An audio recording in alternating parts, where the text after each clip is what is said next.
사사기 말씀 보겠습니다. 구약성경 사사기 6장 25절에서 32절입니다. 저 여러분이 한 절씩 교독하고 마지막 절 같이 읽겠습니다. 그날 밤에 여호와께서 기드온에게 이르시되 내 아버지에게 있는 수소 곧 7년 된 둘째 수소를 끌어오고 내 아버지에게 있는 바알의 제단을 헐며 그 곁에 아세라 상을 찍고 또 이 산성 꼭대기에 내 하나님 여호와를 위하여 규례대로 한 제단을 쌓고 그 둘째 수소를 잡아 내가 찍은 아세라 나무로 번제를 드릴지니라 하시니라. 이에 기드온이 종 10사람을 데리고 여호와께서 그에게 말씀하신 대로 행하되 그의 아버지의 가문과 그 성읍 사람들을 두려워하므로 이 일을 감히 낮에 행하지 못하고 밤에 행하니라. 그 성읍 사람들이 아침에 일찍이 일어나 본즉 바알의 제단이 파괴되었으며 그 곁에 아세라가 찍혔고 새로 쌓은 제단 위에 그 둘째 수소를 드렸는지라. 서로 물어 이르되 이것이 누구의 소행인가 하고 그들이 캐어 물은 후에 이르되 요아스의 아들 기드온이 이를 행하였도다 하고 성읍 사람들이 요아스에게 이르되 내 아들을 끌어내라.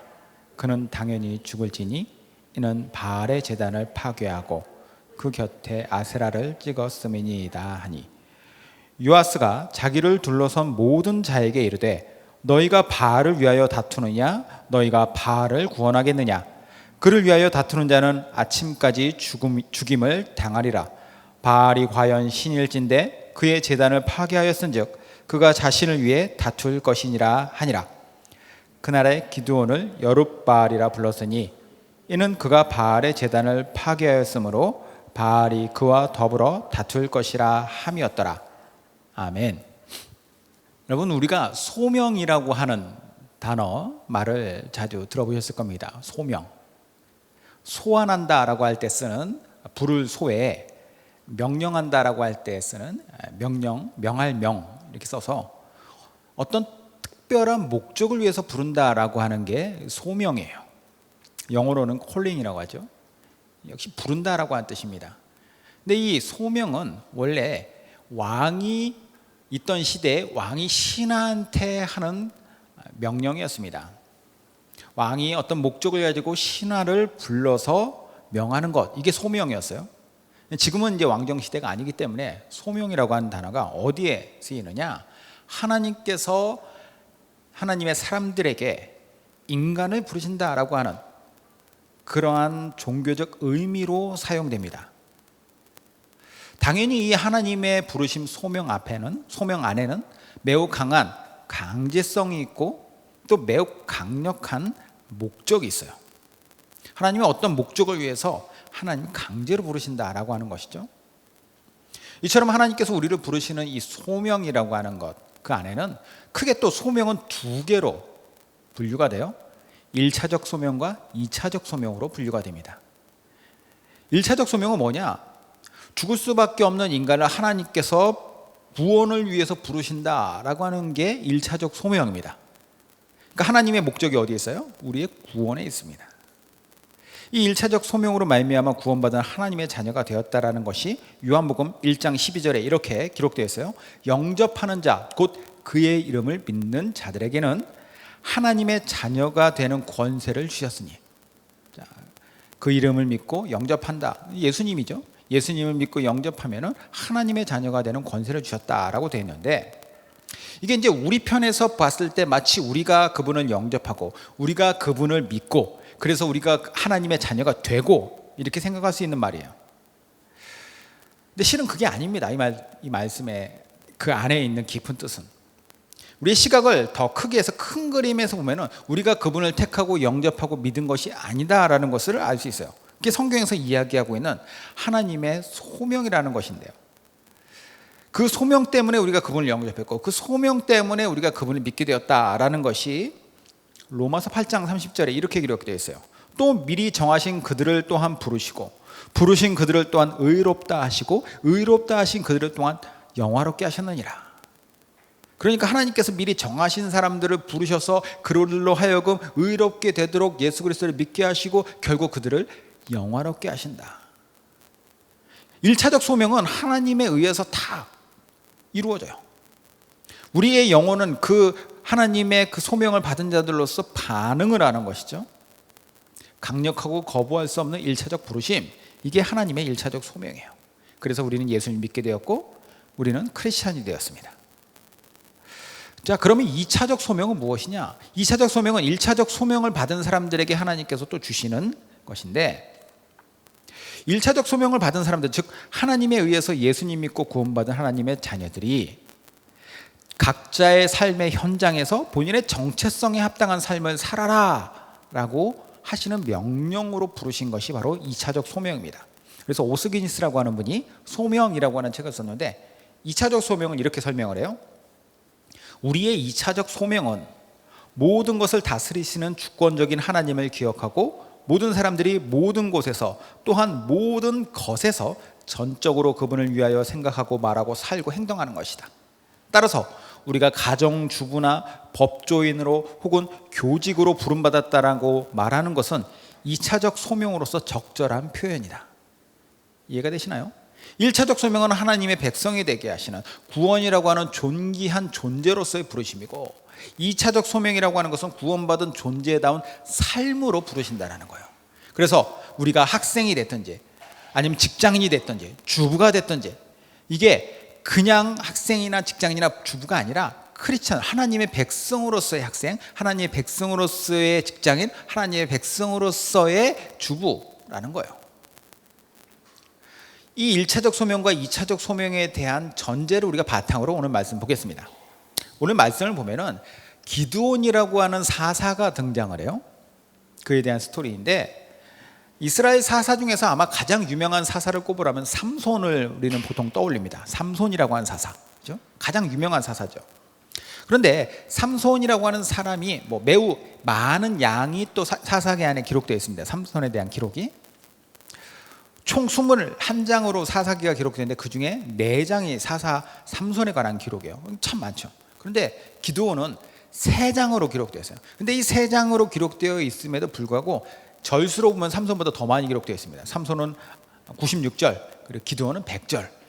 그러니까 양으로 치면 기드온이 더 많은데, 이게 양이 많기 때문에 더 중요하다 아니다 이 뜻을 이야기하는 것이 아니라, 우리가 기드온이라고 하는 인물을 잘 모르지만 기드온이라고 하는 사람이 매우 많은 비중을 차지하고 있다는 거예요. 사사기 안에서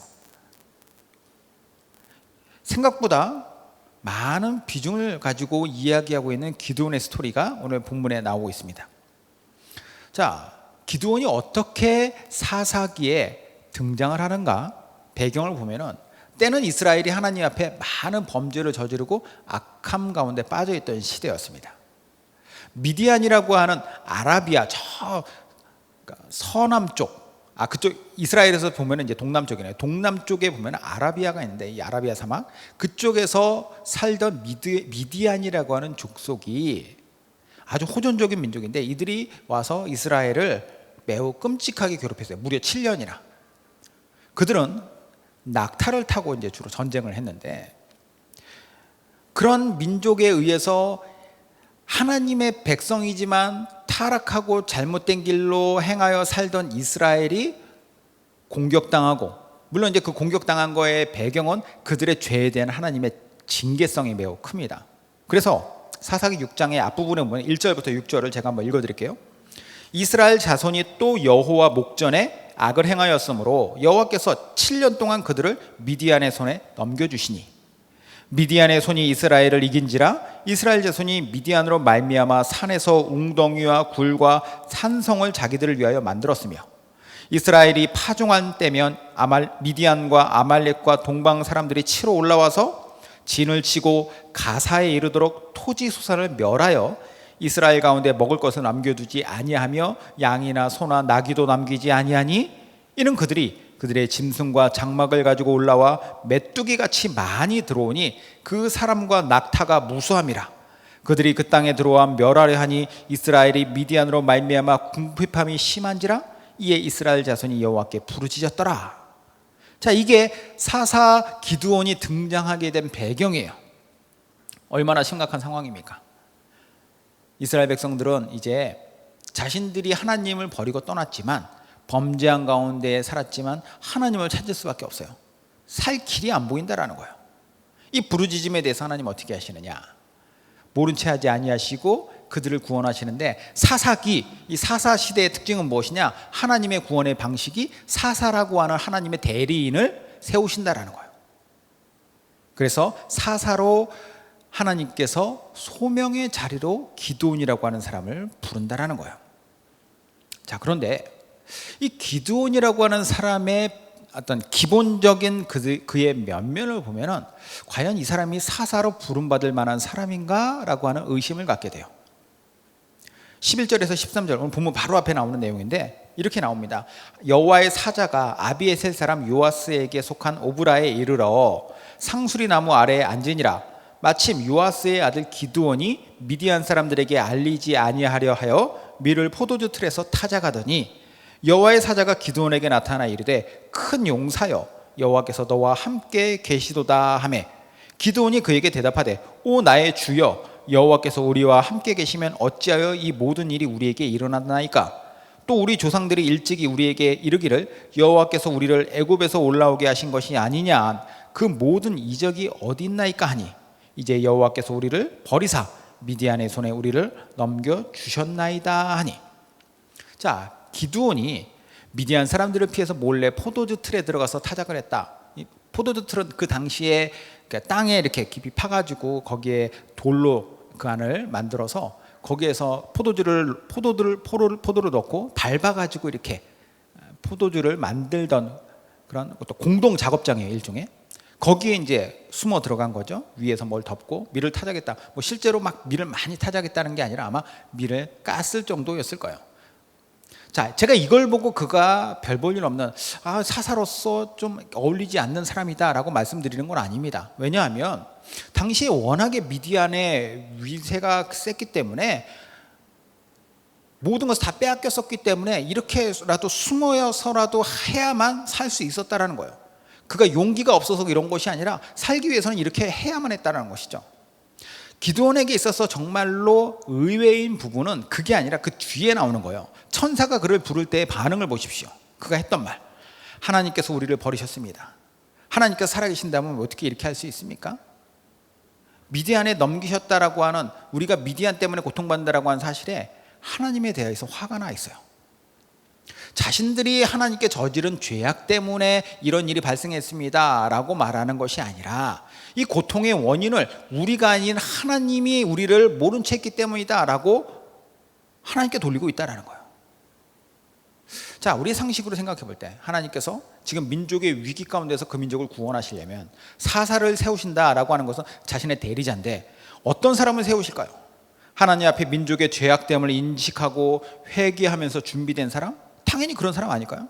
아니면 하나님의 능력을 전적으로 신뢰하는 사람, 하나님의 능력이면 저 미디안을 물리칠 수 있습니다 라고 생각하는 사람이겠죠. 그게 아니라는 거예요. 기드온은 그렇지 않습니다.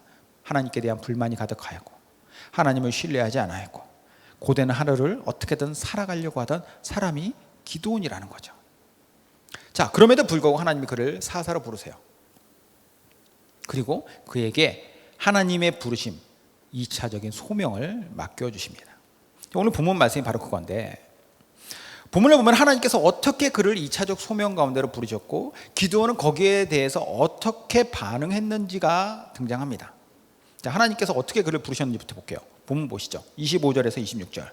그날 밤에 여호와께서 기드온에게 이르시되 내 아버지에게 있는 수소 곧 7년 된 둘째 수소를 끌고 오고 내 아버지에게 있는 바알의 제단을 헐며 그 곁에 아세라상을 찍고 또 이 산성 꼭대기에 내 하나님 여호와를 위하여 규례대로 한 제단을 쌓고 그 둘째 수소를 잡아 내가 찍은 아세라 나무로 번제를 드릴지니라 하시니라.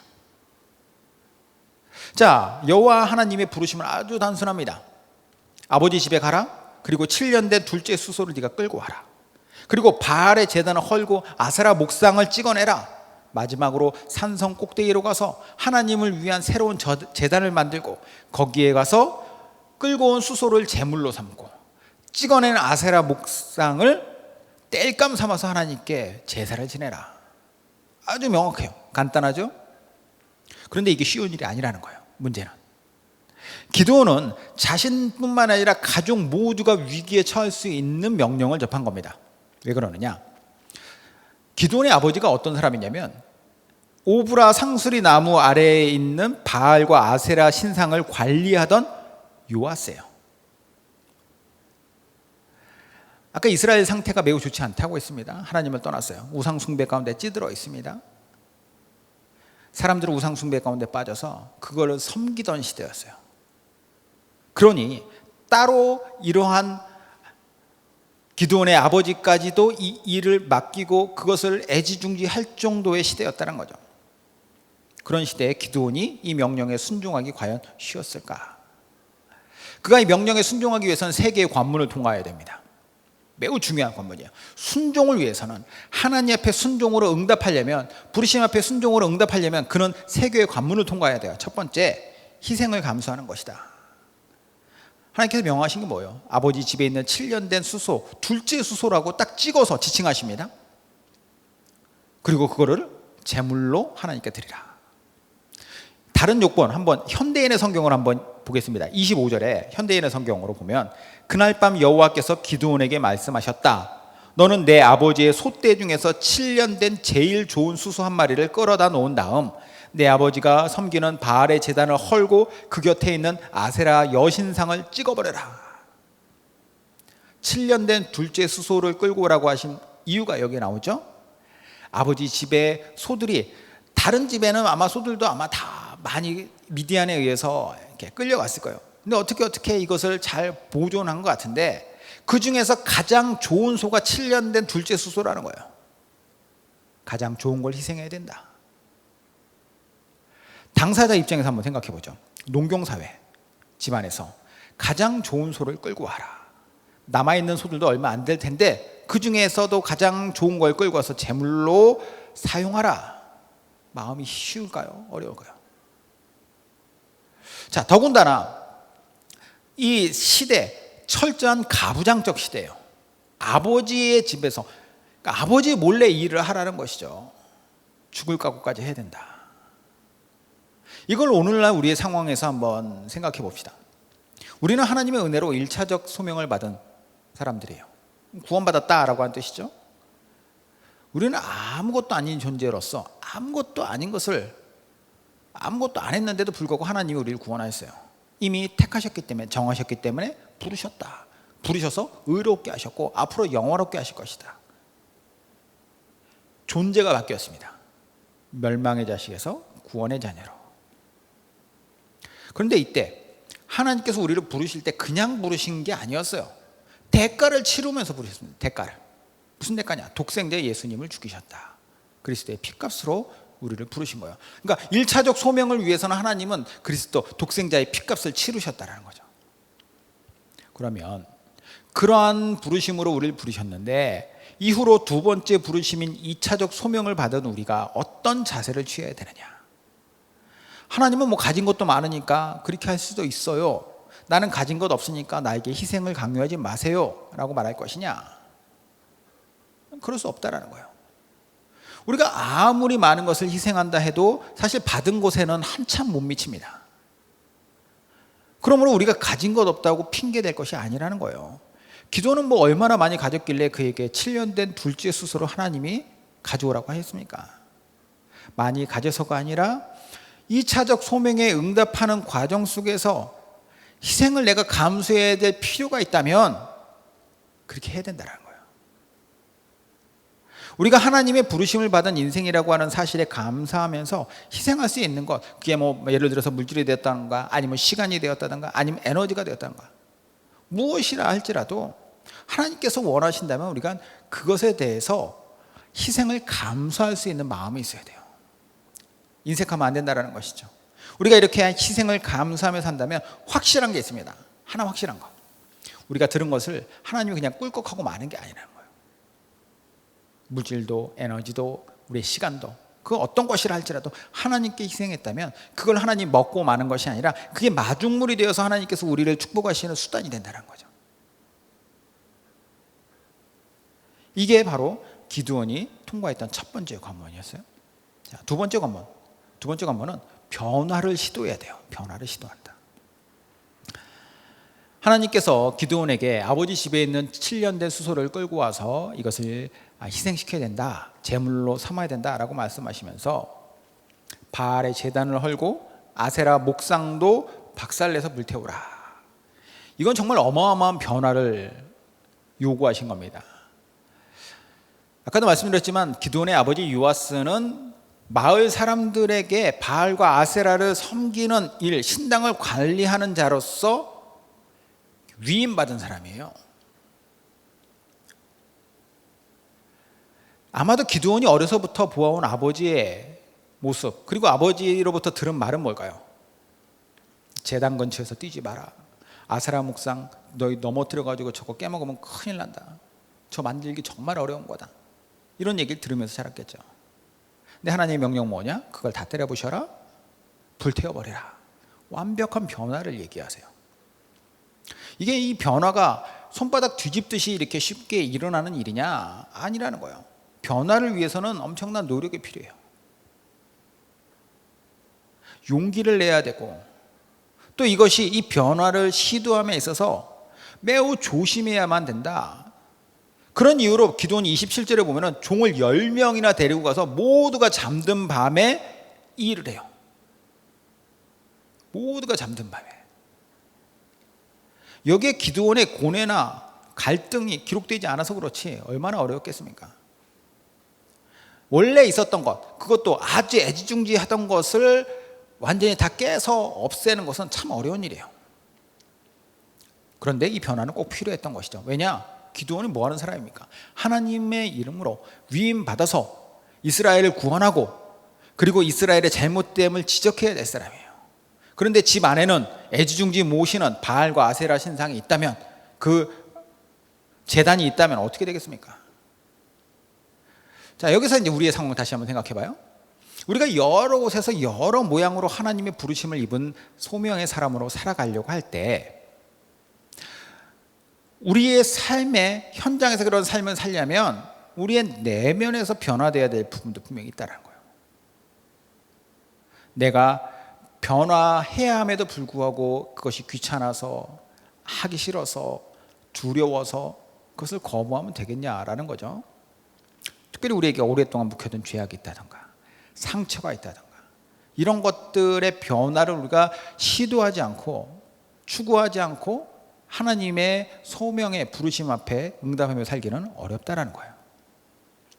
바울이 고린도 교회 성도들에게 이런 얘기를 합니다. 변화해야 된다라고 하면서 고린도후서 5장 17절에 그런즉 누구든지 그리스도 안에 있으면 새로운 피조물이라, 이전 것은 지났으니 보라 새 것이 되었도다. 그러니까 그리스도 안에서 새로운 피조물이 됐다면, 이 1차적 소명을 받았다면 이제는 어떻게 되느냐? 이전 것은 지나고 새 것이 되었다라고, 새로운 모습으로 살아야 된다.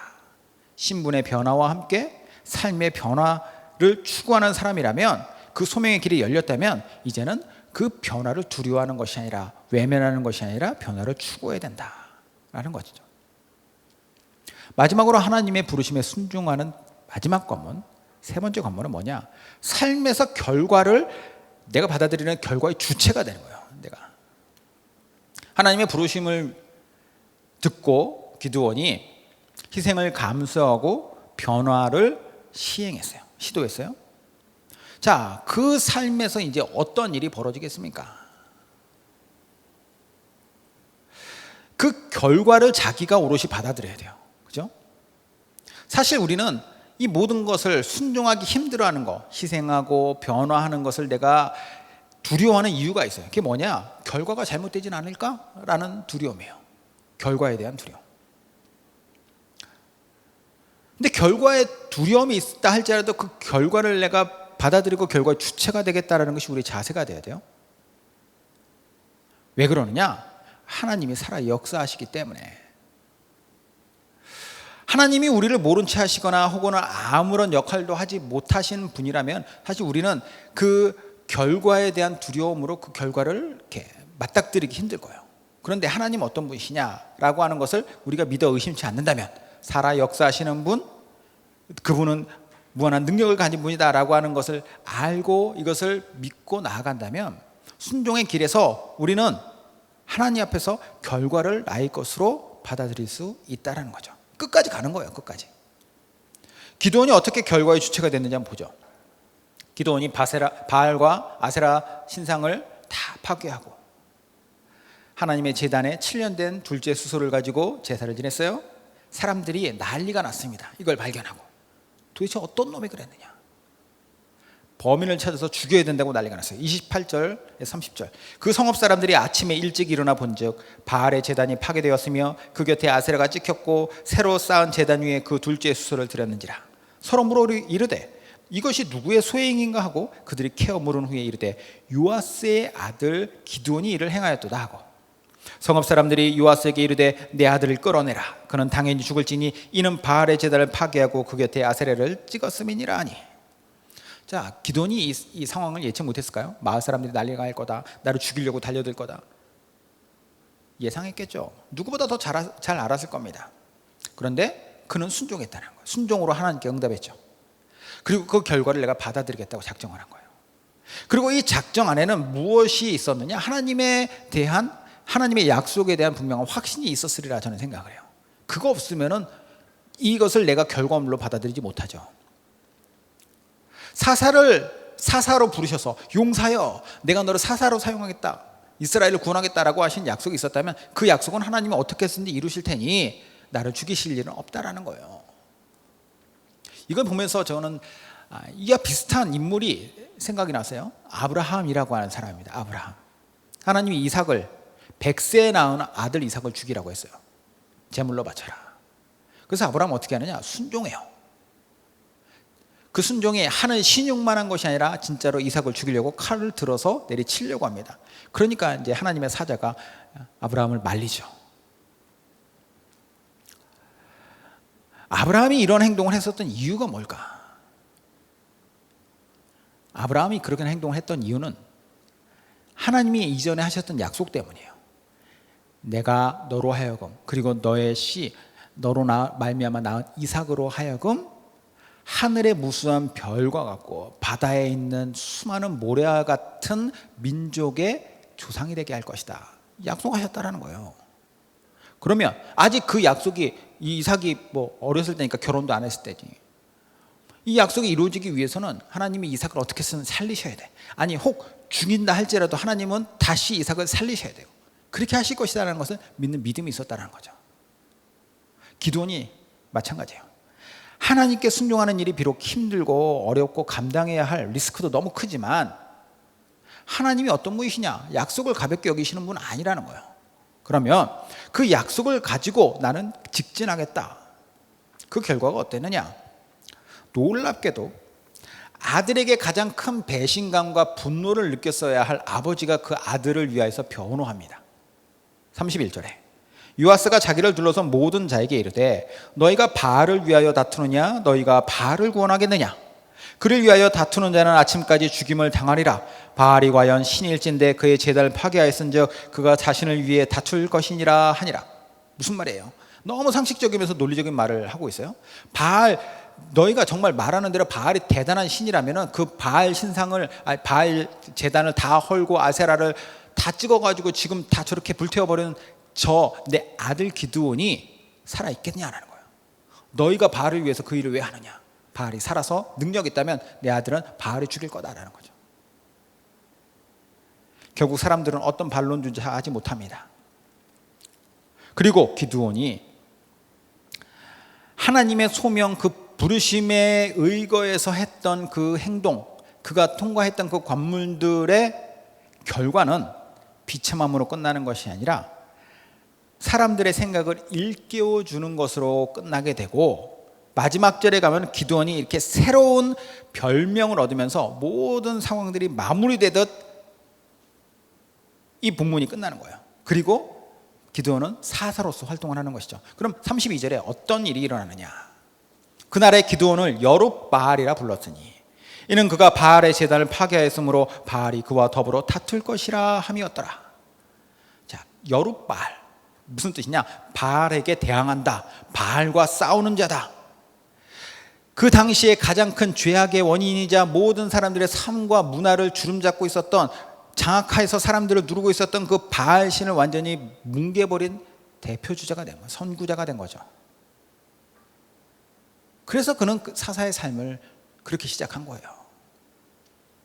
이 말씀이 오늘 우리에게 어떤 도전을 줄까 한번 생각해 보십시오. 우리는 누구나 하나님의 거부할 수 없는 1차적 소명을 받은 그 부르심을 받은 사람들이에요. 그래서 크리스찬이 되었죠. 하나님은 구원을 위해서 부르신 우리 삶의 현장에서 이제 2차적 소명, 두 번째 목적 있는 부르심으로 우리를 부르셨어요. 우리가 2차적 소명을 받아서 살아갈 마음의 태도, 하나님 앞에 응답하는, 순종하는 응답의 방식이 오늘 기드온을 통해서 그대로 보여줍니다. 너무 간단해요. 이렇게 순종합시다. 이거요. 우리 삶에서 당할 수 있는 희생 있죠. 그러나 감수하자. 우리의 삶에서 변화되기 어려운 부분 있죠. 하지만 이 변화를 시도하자. 우리 삶에서 가장 두려운 것은 결과에 대한 실패할까 봐 두려운 그런 마음.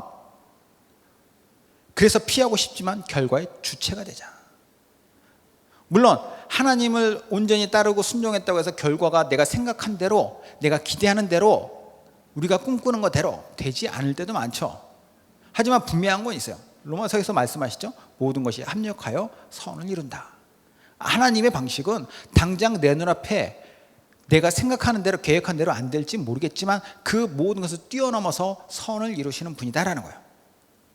살아계신 하나님의 역사가 이 모든 일을 이루십니다. 그러므로 우리는 그 부르심에 순종하길 원해요. 하나님께서 우리의 삶을 어떻게 인도해 가실지를 우리 스스로가 2차적 소명의 삶의 자리에서 그 삶으로서 경험할 수 있는 우리 모두가 되시기를 주님의 이름으로 간절히 소망합니다. 기도하겠습니다.